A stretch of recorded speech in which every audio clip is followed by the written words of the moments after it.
Hello everyone, welcome to my channel one step to success. कैसे हैं आप सभी?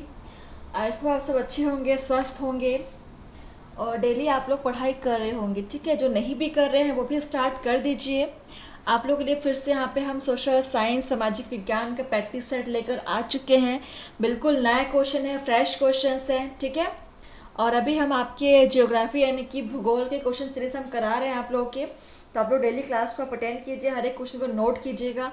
ठीक है, तो आप किसी भी एग्ज़ाम की तैयारी कर रहे हो, टीजीटी, पीजीटी, केवीएस, एनवीएस, हर तरह के एग्जाम्स की तैयारी आप यहाँ पे कर सकते हो। और इसके अलावा भी हम बहुत सारे अलग अलग विषयों पर आपके प्रैक्टिस सेट प्रोवाइड कराते हैं। आप जाकर के चेक कर सकते हो प्लेलिस्ट पर। ठीक है, चलो आज का सेशन को स्टार्ट करते हैं। पहला क्वेश्चन देखिए क्या है हमारे भूगोल का, ज्योग्राफी से।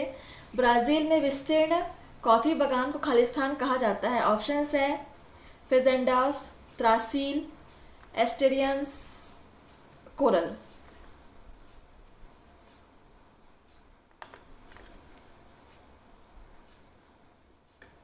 क्या होगा? फेजेंडास, त्रासील या एस्टेंशियस या कोरल? क्वेश्चन को नोट कीजिएगा।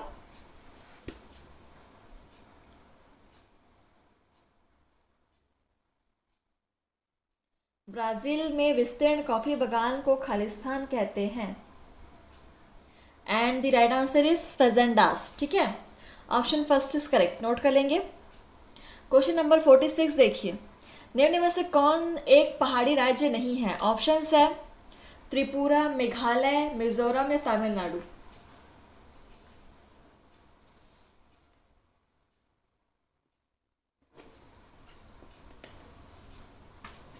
चलिए आंसर करिएगा क्वेश्चन को नोट करके।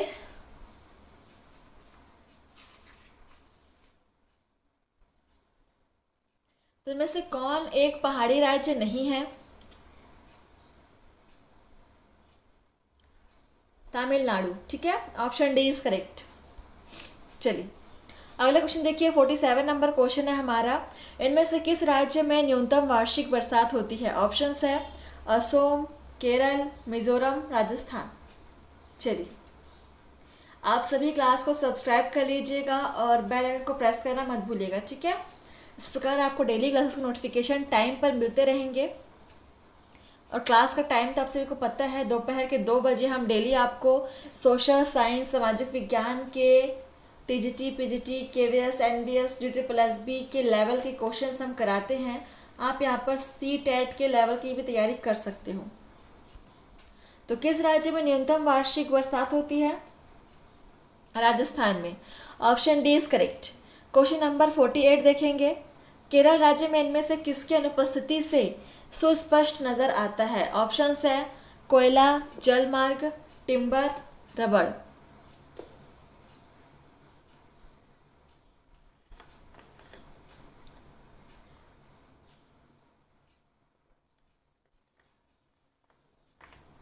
तो केरल राज्य में से किसकी अनुपस्थिति से सुस्पष्ट नजर आता है? क्वेश्चन को समझेंगे फिर आंसर करेंगे। ठीक है, वो क्या पूछना चाह रहा है आपसे, चल नोट कर लिया। तो केरल राज्य कोयला की अनुपस्थिति से सुस्पष्ट नजर आता है। ठीक है, option first is correct. Question number देखिए अगला 49 क्या है, इनमें से कौन से खनिज से भारत आत्मनिर्भर नहीं है? नहीं है बोल रहा है फ्रेंड्स, नोट करेंगे। तो कौन से खनिज से भारत आत्मनिर्भर नहीं है? ऑप्शंस है तांबा, लौह अयस्क, मैग्नीज, अब्रक। मतलब इनमें से कौन सा खनिज है जो भारत में अधिक मात्रा में नहीं पाया जाता, उसको बाहर से आयात करना पड़ता है। ठीक है, मंगाना पड़ता है। और राइट आंसर क्या होगा? क्वेश्चन को नोट कर लिया सभी ने? तांबा हो जाएगा। ठीक है, तांबा खनिज से भारत आत्मनिर्भर नहीं है। Option first is correct. Question number 50 देखेंगे, वायुमंडल की कौन सी परत रेडियो तरंगों को पृथ्वी की सतह पर वापस परावर्तित करती है? ऑप्शंस है आयन मंडल, ओजोन परत, संताप मंडल या क्षोभ मंडल।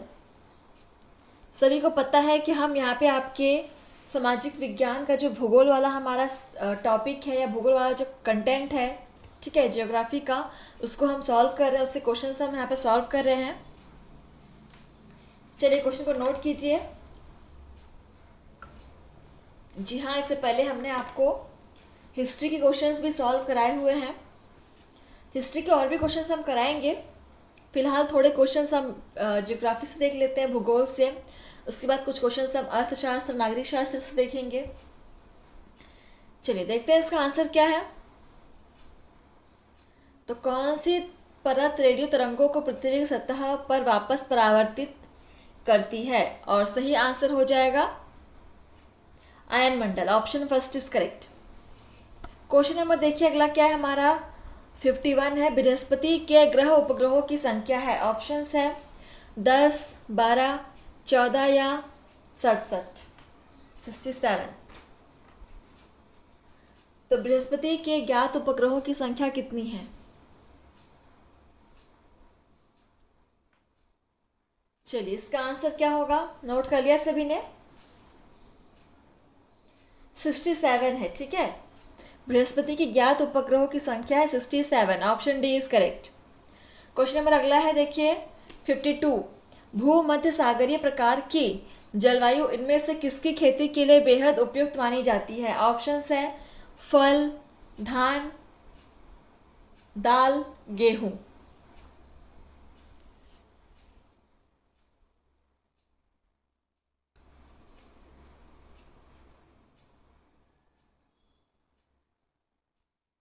चलिए बताएंगे इसका आंसर क्या हो जाएगा।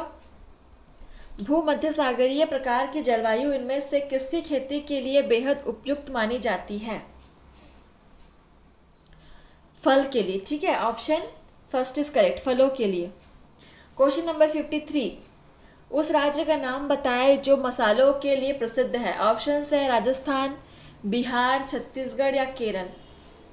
इसका आंसर सभी को पता होना चाहिए। मसालों के लिए फेमस राज्य कौन सा है हमारे देश में?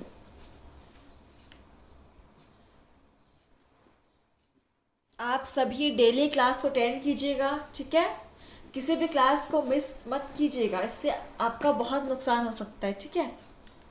और जो भी आप क्वेश्चंस को यहाँ पर नोट कर रहे हो, नोट्स बना रहे हो, उसको दिन में एक बार आप रिवीजन कर लो, पेज पलट के पढ़ लिया करो, इससे आपको बहुत ज़्यादा फायदा होगा।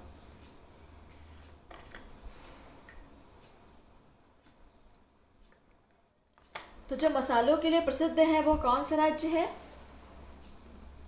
केरल है। केरल हमारा मसालों के लिए प्रसिद्ध है, ठीक है, option D is correct. Question number 54। दक्षिण गोलार्ध में सबसे लंबा दिन है, सो ऑप्शंस है 21 मार्च, 21 जून, 22 सितंबर, 22 दिसंबर।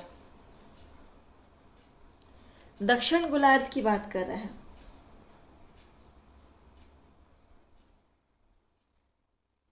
चलिए आंसर करेंगे। दक्षिण गोलार्ध में सबसे लंबा दिन 22 दिसंबर, option D is correct. Question number 55। निम्नलिखित में से किस पद का संबंध वैश्विक गर्माहट या ग्लोबल वार्मिंग की घटना के साथ नहीं है?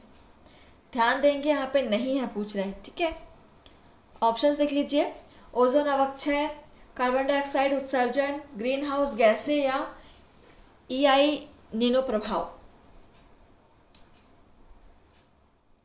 तो किस पद का संबंध ग्लोबल वार्मिंग की घटना के साथ नहीं है पूछ रहे हैं। और आंसर आपका क्या हो जाएगा?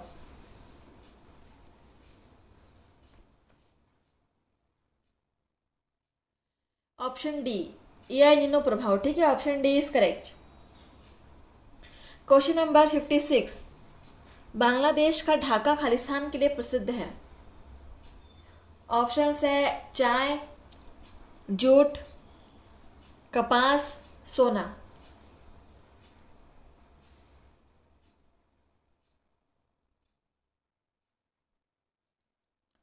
तो बांग्लादेश का ढाका किसके लिए प्रसिद्ध है? ढाका एक जगह का नाम है, ढाका।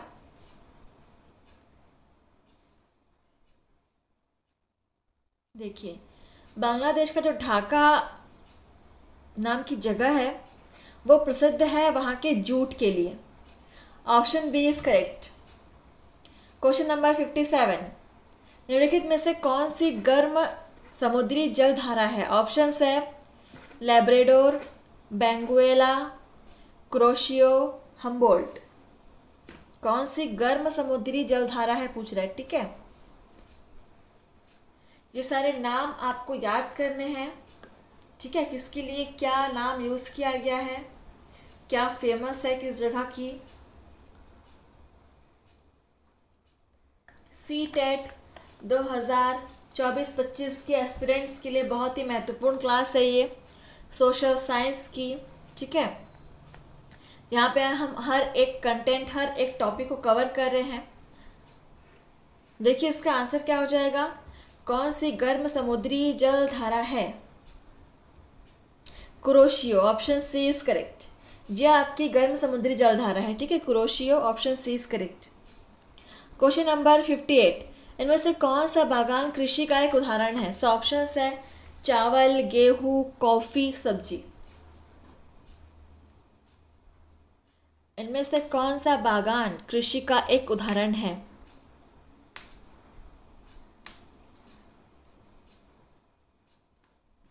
बागान पूछ रहा है, नोट कर लिया सभी ने क्वेश्चन को?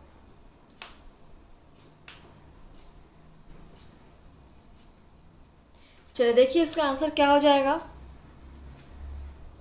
कॉफी के बागान कृषि का एक उदाहरण है, ठीक है, ऑप्शन सी इज करेक्ट। चलिए अगला क्वेश्चन देखते हैं। क्वेश्चन नंबर हमारा है 59, स्वेज नहर भूमध्य सागर को खालिस्तान से जोड़ती है। सो ऑप्शन है कैस्पियन सागर, बियरिंग सागर, लाल सागर या पर्शियन खाड़ी।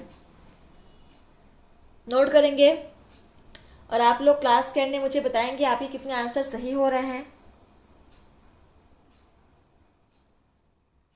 स्वेज नहर भूमध्य सागर को खालिस्तान से जोड़ती है। किससे जोड़ती है?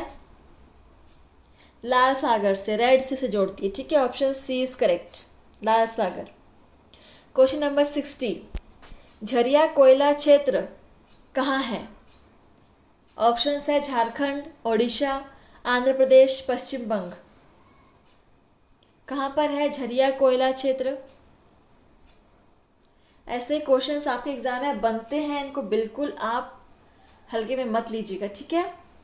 आप लोग बस कोऑपरेट कीजिए हमारे साथ, डेली क्लास अटेंड कीजिए, फिर देखिएगा आपकी इम्प्रूवमेंट कितनी परफेक्ट होती है। हर एक क्वेश्चन का आंसर आपकी ज़ुबान पे रहेगा, बस आप डेली कोऑपरेट कीजिए और पूरी एंड तक आप सेशन को देखिए, ठीक है। इसका आंसर क्या है? झरिया कोयला क्षेत्र झारखंड में स्थित है, option first is correct, Jharkhand. Question number 61, निम्नांकित में से महाराष्ट्र का कौन सा जिला कोयला उत्पादन के लिए विख्यात है? आंसर करेंगे, ऑप्शन चंद्रपुर, मुंबई, ठाणे, लातूर। कोयला उत्पादन के लिए कौन सा जिला विख्यात है महाराष्ट्र का? नोट कर लिया सभी ने क्वेश्चन? और इसका सही आंसर हो जाएगा Chandrapur, option first is correct, Chandrapur. Question number देखिए 62 नंबर क्वेश्चन है, फरक्का सिंचाई परियोजना किस राज्य में है? ऑप्शन है उत्तर प्रदेश, बिहार, पश्चिम बंग, ओडिशा। फरक्का सिंचाई परियोजना किस राज्य में है?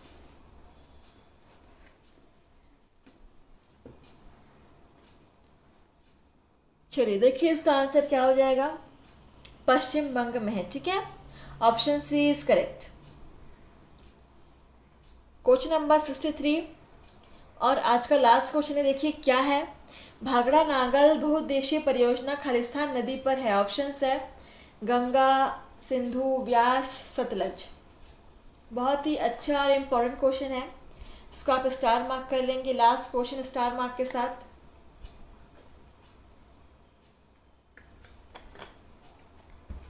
भागड़ा नागल बांध सभी ने सुना होगा नाम। जो बहुउद्देशीय जो परियोजना थी वो किस नदी पर है?